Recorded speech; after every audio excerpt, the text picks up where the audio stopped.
মুহাম্মদ রাসূল গয় আমার আশিকে রাসূল ও বাবা আশিকে রাসূল লা ইলাহা ইল্লাল্লাহ মুহাম্মদ রাসূল।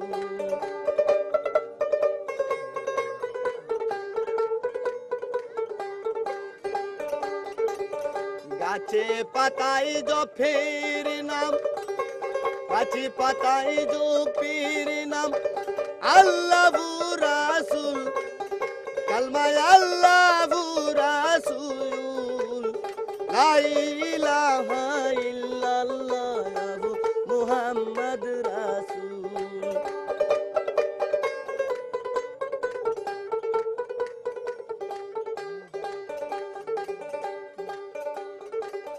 পশু পঙ্খী জপের নাম, পশু পঙ্খী জপের নাম মুহাম্মদ রাসূল, কালমা মুহাম্মদ রাসূল লা ইলাহা ইল্লাল্লাহ মুহাম্মদ রাসূল।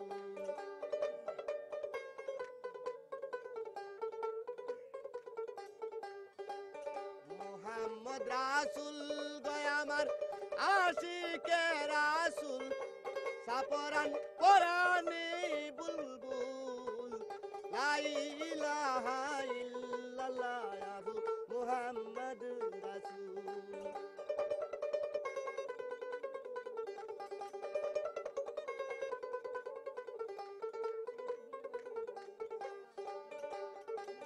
জুল্লে জালাল শাহ জালাল, জুল্লে জালাল শাহ জালাল নাইব রাসূল ও বাবা নাইব রাসূল লা ইলাহা ইল্লাল্লাহ মুহাম্মদ রাসূল।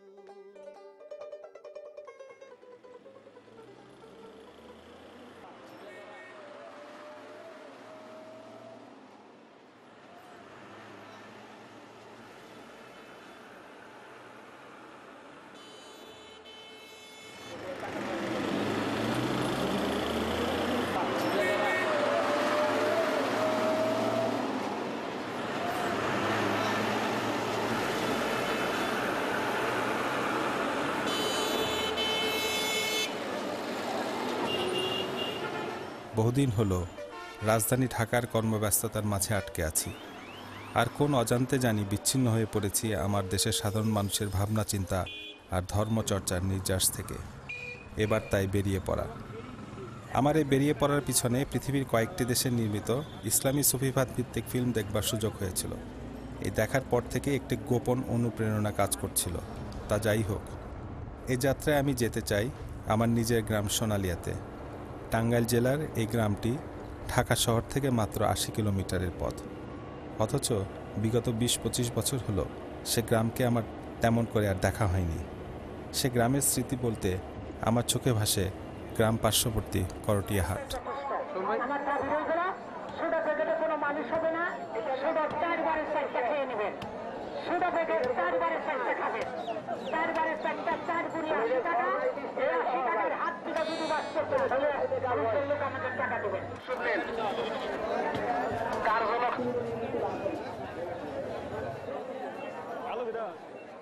এটা একটা সাধারণ গ্রামীণ হাট। গ্রামের বিচিত্র পেশার মানুষের সমাবেশ ঘটে এই হাটে। কেউ আসে কৃষি উপকরণ বেচাকেনা করতে, কেউ আসে নিত্য প্রয়োজনীয় বাজার সদাই করতে, আবার কেউ আসে লোকবিশ্বাস আচারের সঙ্গে সম্পৃক্ত তাবিজ কবজ বেচাকেনা করতে। ছোটবেলায় দেখেছি এই হাটের একদিকে বসত গ্রাম্য কবিরাজদের গান ও ঔষধ বিক্রির মজমা। সেরকম মজমা এখনও বসে। গানের ফাঁকে তারা ঔষধের প্রচারপত্রও বিলি করে। এ ধরনের মজমাতে নতুন সংযোজন হয়েছে স্থানীয় ঢোলের পরিবর্তে ব্যান্ডের ড্রাম, ঝাঁজ, হারমোনিয়াম পরিবর্তে কিবোর্ড। তবে মন্দিরা বেহালা আর লোকসঙ্গীতের সুরটি কিন্তু মজমাতে এখনও বর্তমান দেখি।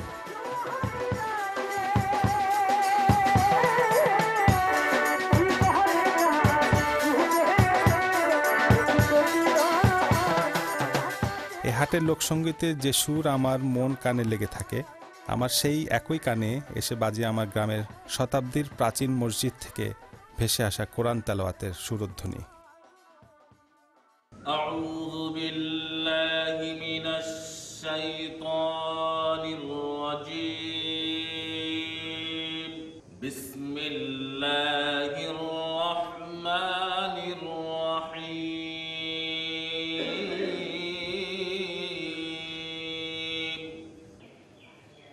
ألف لام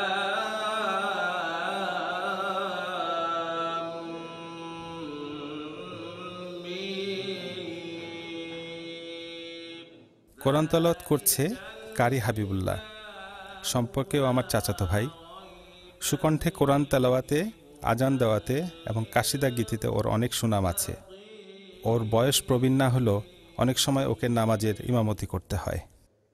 الذين يؤمنون بالغيب ويقيمون الصلاة ومما رزقناهم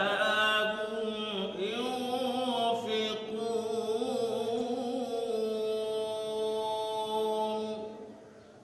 صدق الله العظيم।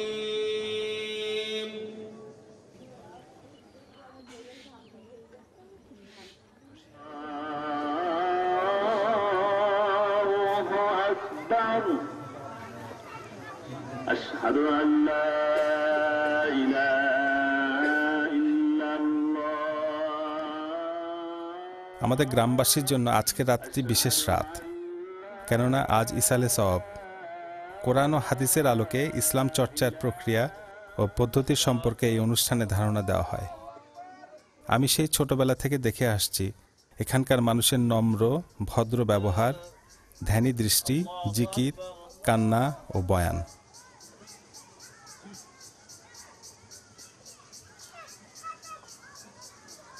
سمع الله لمن حمده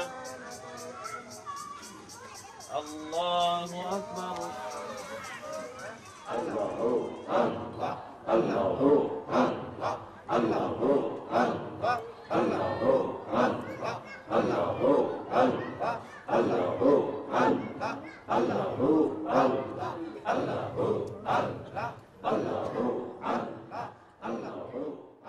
এ রাতের জিকির আর বয়ানের ফাঁকে আসর জ্ঞানী শিরোমণি শাইখ মনজুর আহমেদ আমাদেরকে শরীয়ত ও তরিকতের মর্মকথা জানান।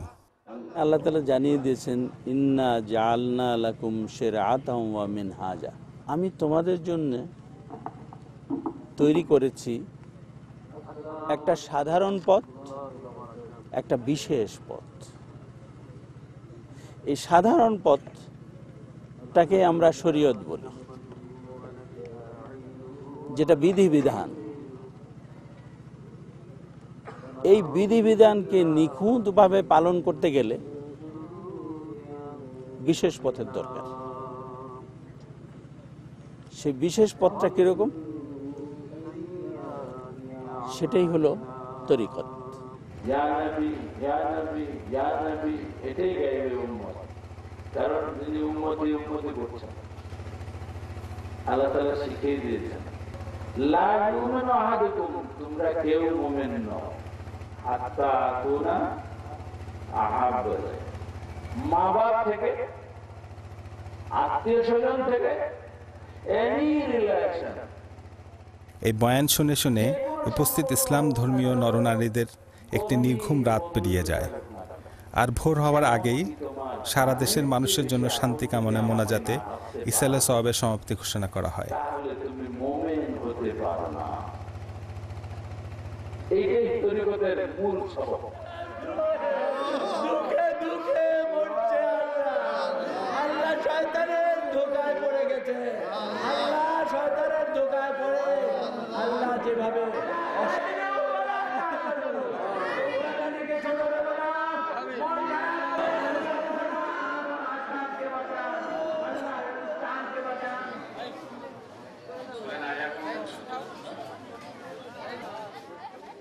মোনাজাত শেষে মুসল্লিদের কেউ কেউ দীর্ঘ রাত্রি জাগরণে বেড়ে ওঠা পেটের ক্ষুধাকে নিবৃত করতে যায়, কেউ কেউ বাড়ির মানুষের জন্য প্রার্থনা উপকরণ, টুপি, তসবিহ কিনতে উদ্যত হয়। আমি ভাবি অন্য কথা। সারা দেশে মানুষের লৌকিক ইসলাম চর্চায় শরীয়তি ধারার একটা হয়তো আমার দেখা হলো, কিন্তু শুনেছি এদেশের লৌকিক ইসলামের আছে বহু ধারা উপধারা।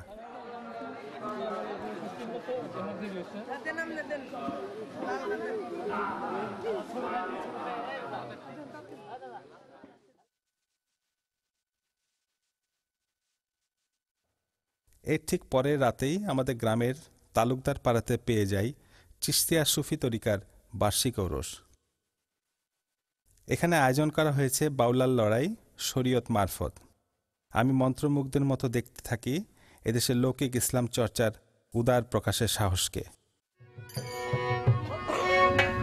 সুপ্রিয় আশেকার, সর্বপ্রথমে আমি আমার 1,00,000 মতান্তরে 1,24,000 পয়গম্বর 313 জন নবী তাদের প্রতি আমার ভক্তি চুম্বন রাখি। আর আপনারা জ্ঞানীগুণী যে যেখানে আছেন, আপনাদের সর্বস্তরের সর্বসাধারণের কাছে আমি আমার ভক্তিপূর্ণ সালাম রেখে আমার সবার কাজ আমি শুরু করছি। আসসালামু আলাইকুম।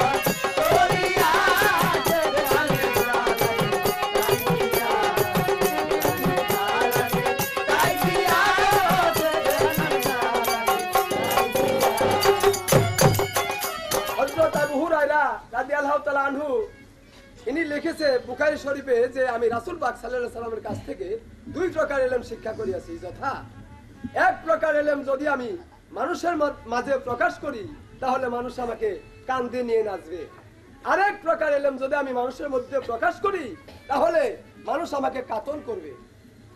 যা পাক কোরআনের মধ্যে রয়েছে 2 প্রকারের আয়াত, আয়াতে বায়নাত, আয়াতে মুতাশাবিহাত। একটা সাধারণ অর্থ বহন করে আর একটা বিশেষ অর্থ বহন করে। তাই আজকের পালা আমাদের শরীয়ত ও মারিফত।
আমি আমার সর্বপ্রথমে যিনি শরীয়তের ভূমিকা নিয়েছে তার কাছে 2-1টি কথা রাখবো।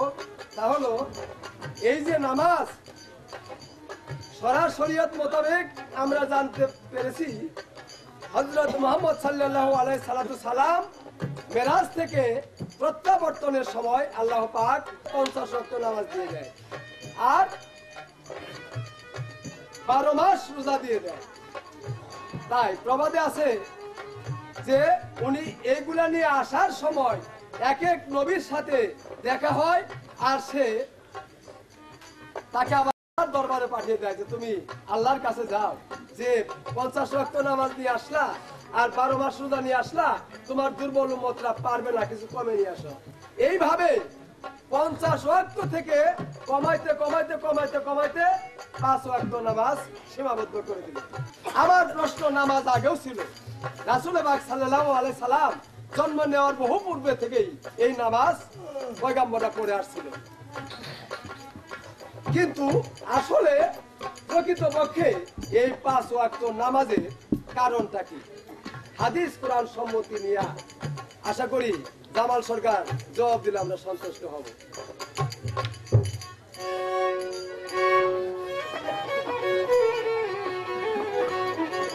ধন্যবাদ আমার প্রতিপক্ষ বন্ধুকে, যিনি মারিফতের ভূমিকায় গান পরিবেশন করতেছেন।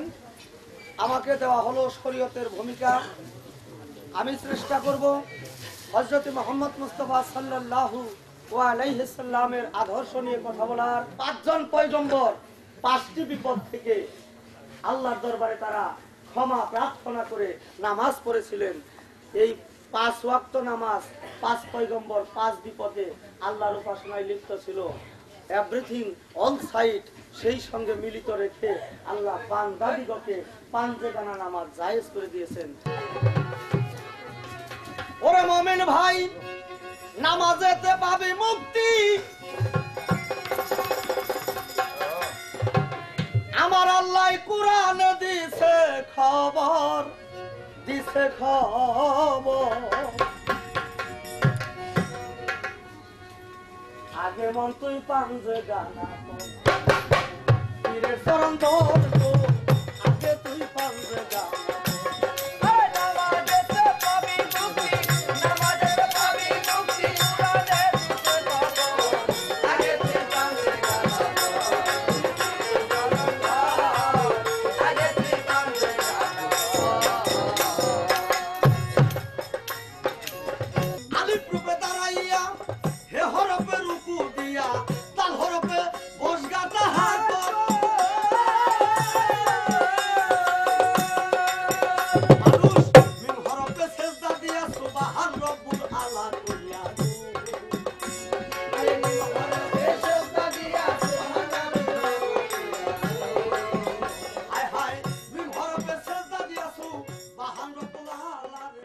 কেটে গেল আরেকটি রাত।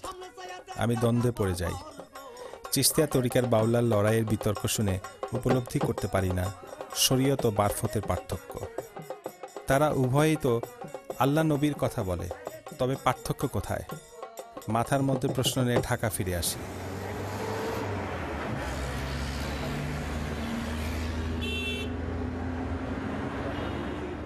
শুনেছি ফরিদপুরে ভাব সাধক ও বিখ্যাত ভাব সঙ্গীত রচয়িতা হালিম বয়াতি বর্তমানে ঢাকাবাসী। আমি আমার প্রশ্নের উত্তর পাবার জন্য তার কাছে ছুটে গেলাম। তিনি আমার প্রশ্ন শুনে বললেন, সুবিধার উদ্দেশ্য আল্লাহ পাওয়া। তা আল্লাহ পাওয়ার পথ এই শরীয়তে তো নাই। শরীয়ত বেলগায়, শরীয়তে আল্লাহ নিয়ে দেখা যায় না, কিচ্ছু নাই। আর আল্লাহই কয় আমি জাহের, আল্লাহ কয় আমি প্রকাশ। এই প্রকাশ আল্লাহ দেখার জন্য তারা মুরিদ হয়ে যায়। কেউ সৃষ্টি দেয়, কেউ কাজ দেয়, কেউ নকশাবন্দি দেয়, কেউ এইভাবে মুরিদ হয়ে তারা এই ছবি সাধনা করে। তাদের সাধনাটা হইল যে শরীয়ত আল্লাহ, সে নামাজ পড়তে পড়তে 1 মাসে আল্লাহর নিদর্শন পাবে কিনা সন্দেহ। আর যে আশেক, আল্লাহর আশেক, জাহেদার নামাজ রুকু সেজদা কিয়াম কৌত। আর আল্লাহর আশেকের নাম তর্কেজুদ। তর্কেজুদ অর্থ সে মুরাকাবা ধ্যানের মাধ্যমে নিজের বডির থেকে সে বেরিয়ে যায়, এমন একটা স্তরে যায়, তখন সে নিজে নিজ থাকে না, তখন হানার স্তরে পৌঁছে যায়। তখন তার পীর মুর্শিদের সঙ্গে স্বয়ং দেখা হয়ে যায়, আল্লাহ নিজে বসে দেবে দেখা দেয় তার সঙ্গে। এই কর্মস তারা অগ্রসর হয়ে যায় খুব সংক্ষেপে, এই জন্য সুবিধাটা এখন খুব তাড়াতাড়ি প্রসার হতেছে। হালিম বয়াতির কথা আমাকে খুব বেশি অনুপ্রাণিত করে এদেশের লৌকিক ইসলামপন্থীদের সুবিস্তৃত অঞ্চলগুলোকে দেখতে। এবার ছুটে যাচ্ছি এদেশের ভাব সাধকদের উর্বর ও ঐতিহাসিক এলাকা সিলেটে।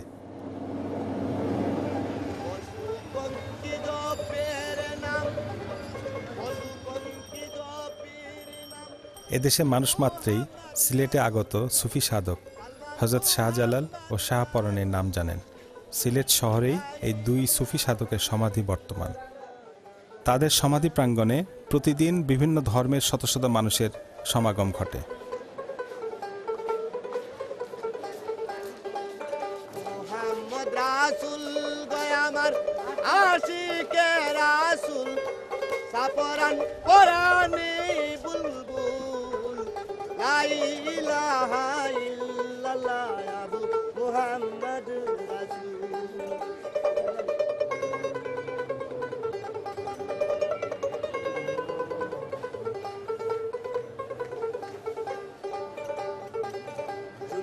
জালাল শাহ জালাল দুলে জালাল শাহ জালাল নাইব রাসূল ও বাবা নাইব রাসূল লা ইলাহা ইল্লাল্লাহ মুহাম্মাদুর রাসূল।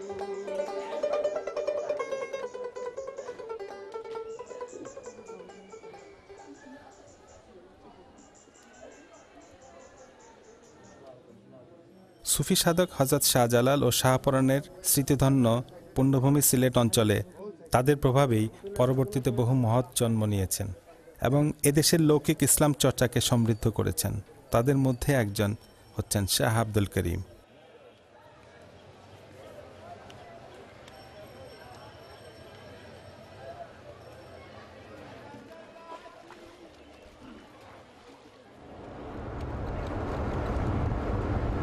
আমরা যাচ্ছি শাহ আব্দুল করিমের উদ্দেশ্যে সুনামগঞ্জের উজানদহল গ্রামে।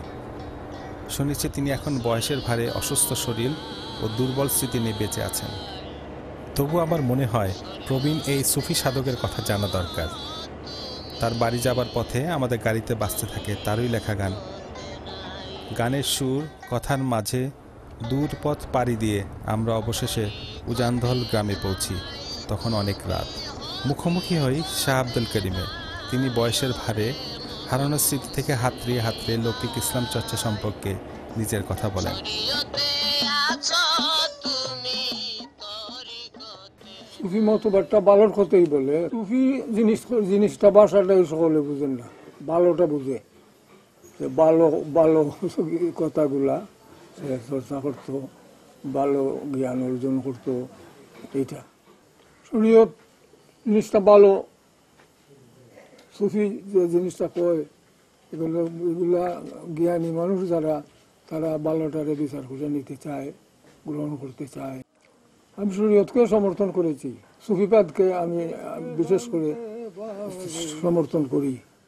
নবীর বেদকে জানতে পারে কিতা কয়ে দেওয়া, জানি মনে প্রাণে, জানি মন প্রাণে এতি নবুবনে নবীর সমান, নবীর সমান খুদায় কেউ রে না করে, নবীর বেদকে জানতে পারে।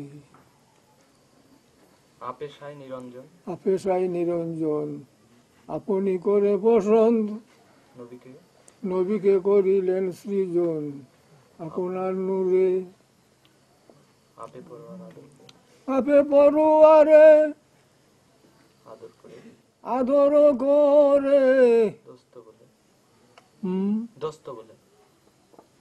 দোস্ত বলে ডাকলেন, দুস্থ বলিয়া ডাকলেন যারে, নবীর বেদকে জানতে পারে, নবীর বেদকে জানতে পারে।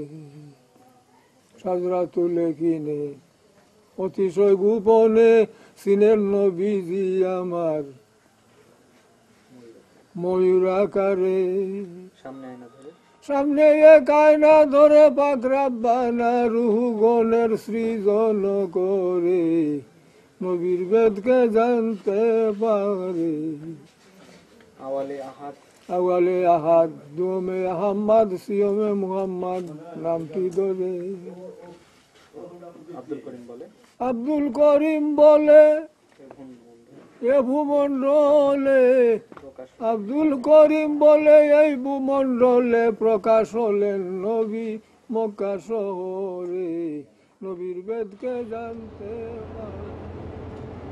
বাংলাদেশের লৌকিক ইসলাম চর্চার আছে বিচিত্রমুখী পথ, যার যে পথ সে পথেই যেতে পারে।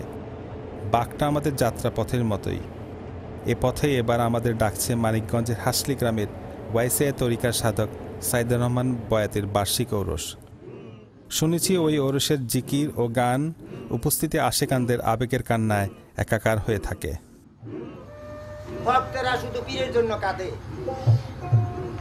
পীরকে চায়, পীরকে খুঁজে, পীরকে ভজে, পীরকে দেয়, এটা সেটা করে এই গানের মধ্যে, তাই না নাকি? তো পীরের কি ভক্তের কাছে কিছু নাই এখানে নিবার জন্য নাকি? তো আজকের এই দরবারে পীর হইয়া ভক্তের জন্য আরাধনা কেন করে, কি করবে ভক্তে, তার উপরে এই গানটা।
সারারাত খোলা উঠানে জিকির আর গানের ভিতর আশেকানদের আহাজারিময় কান্না দেখার অপূর্ব এক অভিজ্ঞতা নিয়ে এবার আসি চট্টগ্রামে।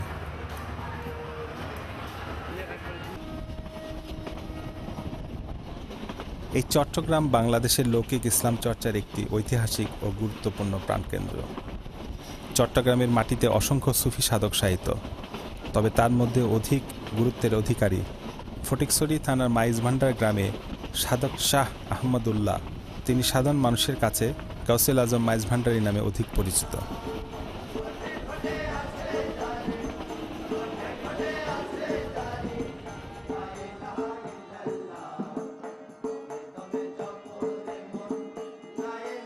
এই মাইজভান্ডার গ্রামে এসেই গৌসুল আজম শাহ আহমদুল্লাহ হয়ে উঠেছিলেন দেশবিখ্যাত আলেম ও প্রসিদ্ধ সাধক। তিনি কাদেরিয়া ও চিশতিয়া তরিকার সংমিশ্রণে মাইজভান্ডারি তরিকা উদ্ভাবন ও প্রচার করেন। সকল ধর্মের সম্মিলন মাইজভান্ডারি তরিকার মর্মকথা। প্রতি বছর মাঘ মাসের 1 তারিখ পর্যন্ত এই দরগা শরীফে লক্ষাধিক লোকের মেলা বসে। সারা চট্টগ্রামের মধ্যে এই দরগাটি আজও আশেকানদের জাগ্রত আড্ডার প্রাণকেন্দ্র হয়ে আছে। মাইজভান্ডারি তরিকার মূল কথা হলো সর্বমানবের প্রতি ঐক্যের ডাক এবং মিলন। মাইজভান্ডারি তরিকার একটা বড় বিশালতা হলো সমস্ত ধর্মের মানুষকে স্বীকৃতি দিয়েছেন। জন্মের ভিত্তিতে আমাদের ধর্মের সম্পর্ক, জন্মের জন্য তখন মানুষ দায়ী নয়। আল্লাহ যাকে মুসলমানে ঘরে এনেছেন উনি মুসলমান, যাকে হিন্দুর ঘরে এনেছেন উনি হিন্দু, যাকে খ্রিস্টানে ঘরে এনেছেন উনি খ্রিস্টান, যাকে বৌদ্ধর ঘরে এনেছেন উনি বৌদ্ধ। কাজেই গৌসুল আজম মাইজভান্ডারি দুনিয়ার মানুষকে ধর্মের ভিত্তিতে যেহেতু মিলানো সম্ভব হবে না, মানুষ প্রাণ দেয়, ধর্ম ত্যাগ করে না। এক সময় ছিল রাজা বাদশারা যখন যুদ্ধ অভিযান করতেন, যে অঞ্চল উনি দখল করতেন ওই অঞ্চলে রাজার ধর্মই প্রজার ধর্মে রূপান্তরিত হইত। যেহেতু জগৎ সভ্যতা এখন ওই মাত্রায় নাই, এই যুগে গৌসুল আজম মাইজভান্ডারির যুগে এই জন্য উনি সর্বমানুষের সর্বধর্মের নৈতিকতার ভিত্তিতে বিশ্ব মানবকে ঐক্যবদ্ধ হওয়ার জন্য, পরস্পরে ভালোবাসাবাসী সম্পর্ক করার জন্য এবং এই সম্পর্কের মাধ্যমে স্রষ্টার যেই সম্পর্ক ওইটাকে উনি দুনিয়ার মানুষকে দিয়ে গেছেন।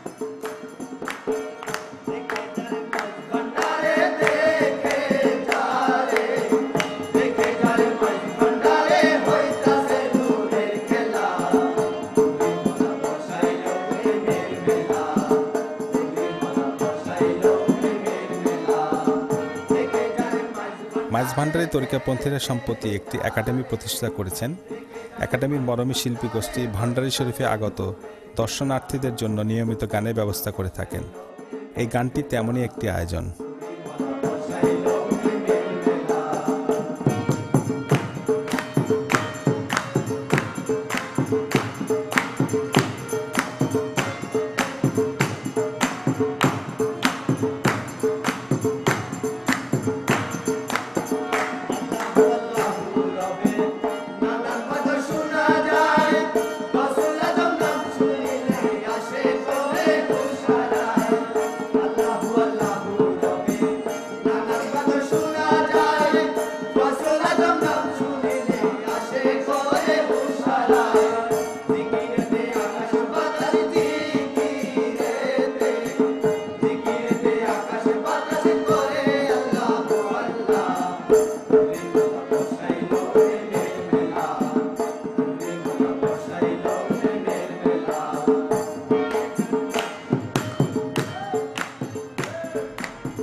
এবার যাত্রা শুরু করি কুষ্টিয়ার উদ্দেশ্যে। এই কুষ্টিয়া শহর সংলগ্ন ছেউরিয়া গ্রামের সমাহিত আছেন এই ভূখণ্ডের সবচেয়ে গুরুত্বপূর্ণ ভাবসাধক লালন সাইজি। তিনি আবির্ভূত হয়েছিলেন সপ্তদশ শতকের শেষ পাদে আর দেহ রেখেছিলেন অষ্টাদশ শতকের শেষ পাদে। তিনি তার শতাধিক বছরের জীবনে এই ভূখণ্ডে প্রচলিত ইসলাম, সনাতন, বৈষ্ণব ও বৌদ্ধ ধর্মসহ সকল লৌকিক ধর্মমতের মাঝে সমন্বয় সাধন করেন এবং তার ভক্তদের মাঝে নতুন একটি ধর্মমত উদ্ভাবন করেন, যে ধর্মমতকে শিক্ষিত জনেরা বাউল ধর্ম বলে উল্লেখ করে থাকেন। এই লালন উদ্ভাবিত এই ধর্মমত জাতপাতের ঊর্ধ্বে মানুষের মানবিক গুরুত্বকে উচ্চে তুলে ধরেছে।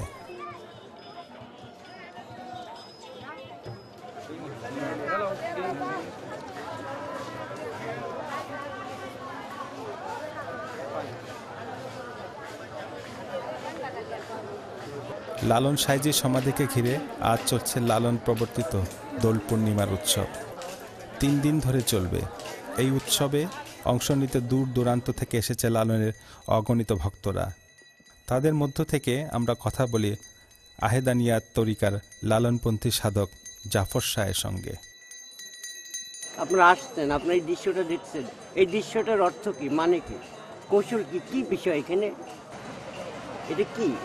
এটা কি? আচ্ছা, এটা কি যে এই পাশের যেটাকে দেখালেন প্রথমে, এটাকে কি? এটা ক্রুজ। ক্রুজ। ক্রুজ। আর এই মাঝখানে যেটা? এটা ইসলাম ধর্মের, এটা সনাতন ধর্মের। আচ্ছা, আপনি তিনটা ধর্মের তাহলে সমন্বয় করতেছেন? জি। একসাথে করতেছেন? জি। এখানে লালন শাহের কোনো মিউজিয়াম নাই, কারণ লালন শাহের সাধুর গুপ্ত রহস্যের কিছু জিনিস আছে, সেগুলো রাখবার স্থান নাই, সেগুলোই পথে পথে মাঠে মাঠে। এগুলো লালন শাহের মূল সাধন ভজনার বিষয়টা। সর্বধর্ম, এখানে ইসলাম ধর্ম, খ্রিস্টান ধর্ম, বৌদ্ধ ধর্ম রয়েছে, চারটি ধর্মের মধ্যে প্রকাশ হচ্ছে। ফকির লালন শাহজি সাধনার শক্তিতে চারটিকে একসঙ্গে এক করেছে। লালন শাহের মাজারে দেখুন, বাস্তবে চার ধর্মের মানুষই আছে এখানে, হিন্দু, মুসলিম, খ্রিস্টান, বৌদ্ধ। যে চারটি ধর্ম সমাজে পৃথিবীতে পরিচিত, সে চারটি ধর্মের মানুষ বাস্তবে মাজারে আছে। আর এগুলো এই চার ধর্মের প্রতিচ্ছবি। আপনি মুসলমান, আপনার একটা প্রতিচ্ছবি আছে। কিন্তু একজন মানুষ কি চারটা ধর্ম একবারে মানতে পারে? তাই তো সে হেড হয়েছে, বড় হয়েছে।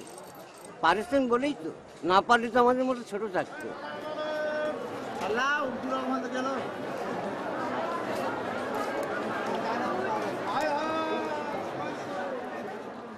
লালনপন্থী সাধুরা ভক্তি, বিশ্বাস ও প্রেমে বিশ্বাসী।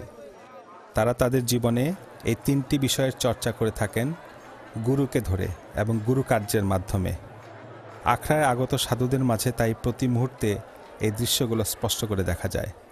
বেশ রাত পর্যন্ত আখড়ায় সাধুদের সমাবেশ ও গুরু কার্যে ক্রিয়াগুলো দেখি।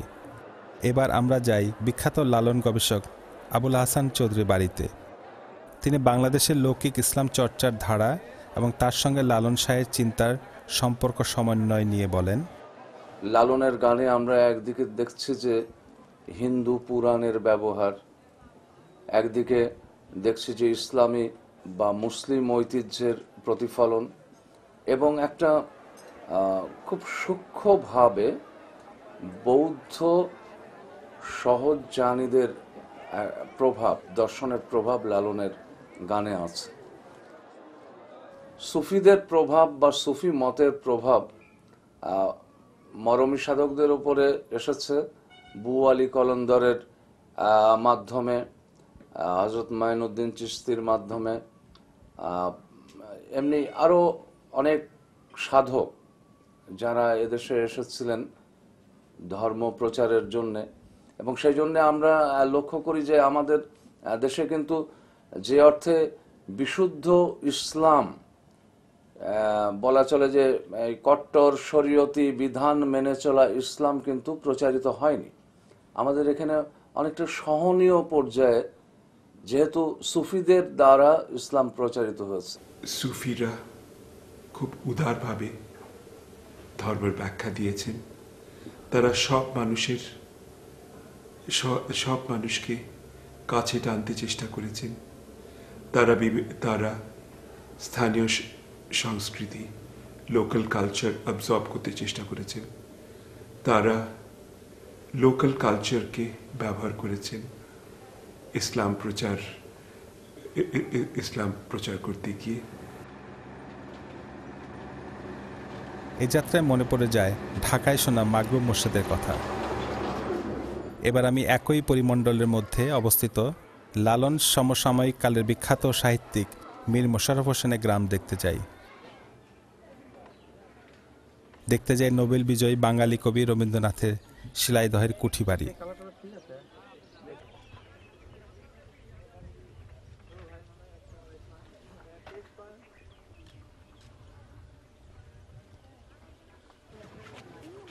এছাড়া আরও যাই লালনের অকৃত্রিম বন্ধু কাঙ্গাল হরিনাথের বাড়িতে।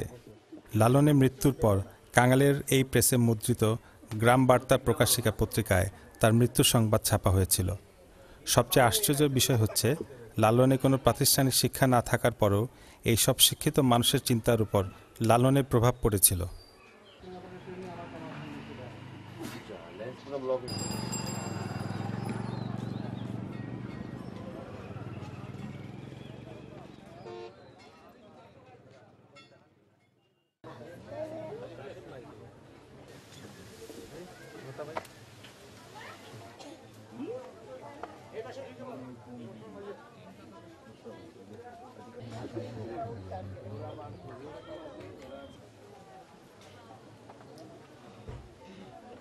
লালনপন্থী সাধুদের জীবনচর্চার প্রতিটি পর্ব অত্যন্ত সাজানো গোছানো। যেমন এই সাধুসঙ্গের খাবার গ্রহণ পদ্ধতি। খাবার গ্রহণের নামটা এখানে সেবা। এখন চলছে পূর্ণ সেবা, মানে দুপুরের খাবার। সকালে যার নাম বাল্য সেবা, বিকালে তার নাম জলসেবা। আর প্রতিটি সেবার শুরুতেই থাকে উচ্চস্বরে আল্লাহ আলেক এর বন্দনা। লালনপন্থীদের খাদ্য অভ্যাস কিন্তু সাধারণের মতো নয়, সে কথা জানালেন ফকির দুর্লভ শাহ। মানুষ হয়া আমি জীব খাতি পাতি না, জীব খালি হয়, গরু খালি গরুর মতো স্বভাব হয়, মুরগি খালি মুরগির মতো স্বভাব হয়, খাসি খালি খাসির মতো স্বভাব হয়, ভেড়া খালি ভেড়ার মতো স্বভাব হয়, হাঁস খালি হাঁসের মতো স্বভাব। স্বভাবকে মারার জন্য ওই জীব খায় না। মাছটা কী কামে খায়?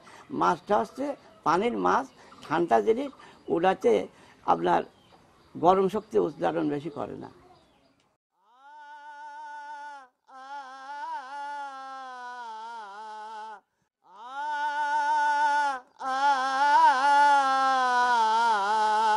ফুলসুরাতের কথা কিছুই ভাবিও মনে, বান্দা ফুলসুরাতের কথা কিছুই ভাবিও মনে।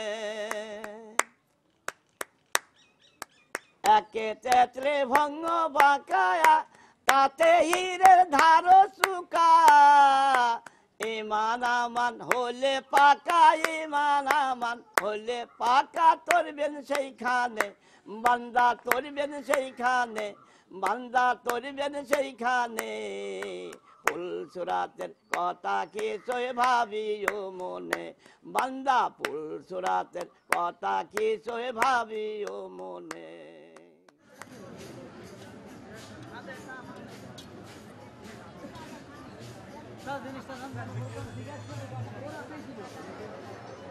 লালনের আখড়াতে যে 3 দিন উৎসব চলে, সেই 3 দিন ধরে সন্ধ্যা ও সকালে ভক্তরা আসতেই থাকে।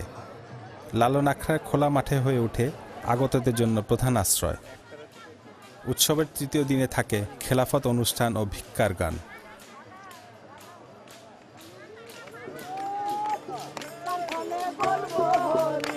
এখন চলছে খেলাফতের ভিক্ষার গান।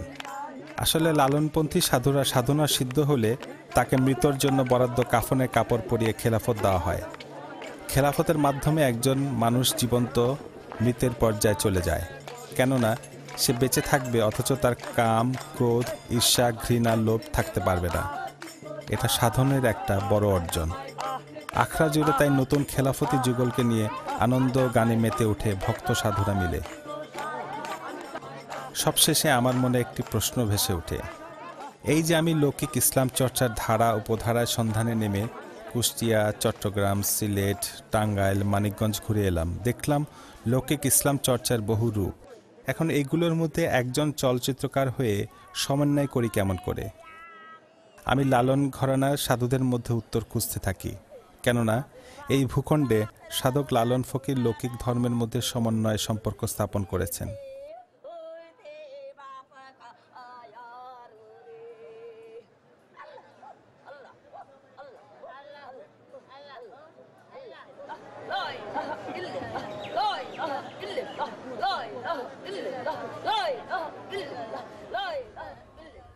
ফিরে আসার দিন লালন সমাধির কাছেই গড়াই নদীর তীরে গাওয়া বিমল বিশ্বাসের গানে আমার প্রশ্নের উত্তর পেয়ে যাই।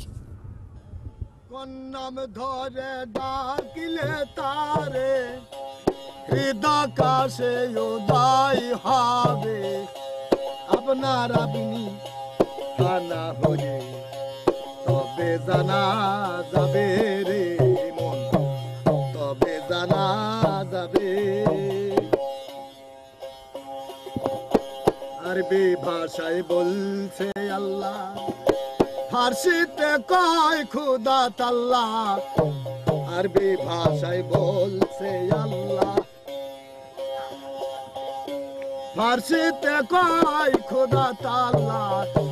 গড বলেছে যিশুর সালা, ভিন্ন দেশে ভিন্ন ভাবে। গড বলেছে যিশুর সালা, ভিন্ন দেশে ভিন্ন ভাবে। আপনার আপনি আনা হলে জানা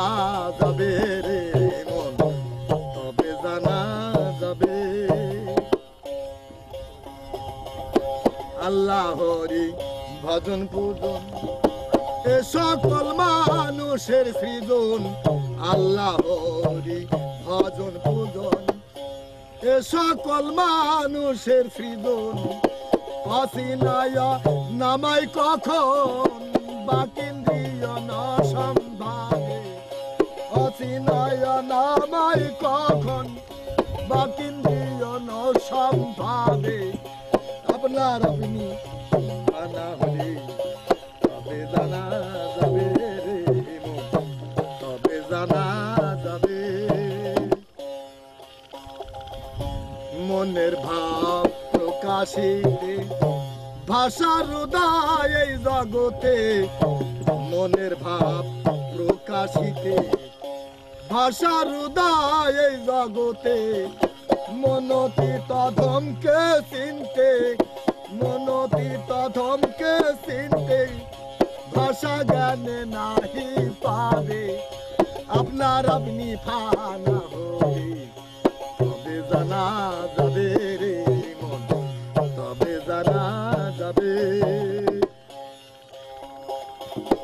আপনার আপনি হলে ফানা তবে যাবে সকলে জানা আপনার আপনি হলে ফানা তবে যাবে সকল জানা দরে শিরা সাইকয় লালন কানা স্বরূপে রূপ দেখ সংক্ষেপে শিরা সাইকয় লালন কানা স্বরূপে রূপ দেখ সংক্ষেপে আপনার আপনি ফানা হলে তবে জানা যাবে রে মন, তবে জানা যাবে কোন নাম ধরে ডাকলে তারে হৃদয় কাছে উদয় হবে আপনার আপনি ফানা হলে তবে জানা যাবে রে মন, তবে জানা যাবে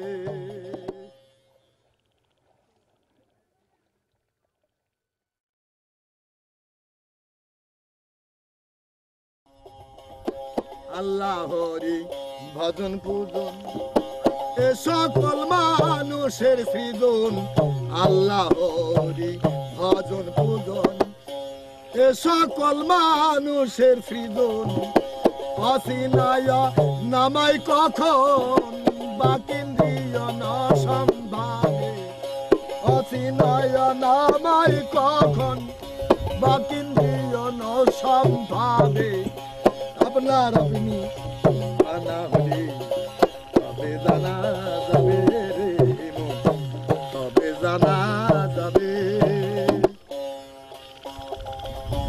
মনের ভাব প্রকাশিতে ভাষার উদয় এই জগতে মনের ভাব প্রকাশিতে ভাষার উদয় এই জগতে মনোতীত ধমকে চিনতে মনোতীত ধমকে চিনতে ভাষা জ্ঞানে নাহি পাবে আপনার আপনি ফানা হলে তবে জানা যাবে রে মন, তবে জানা যাবে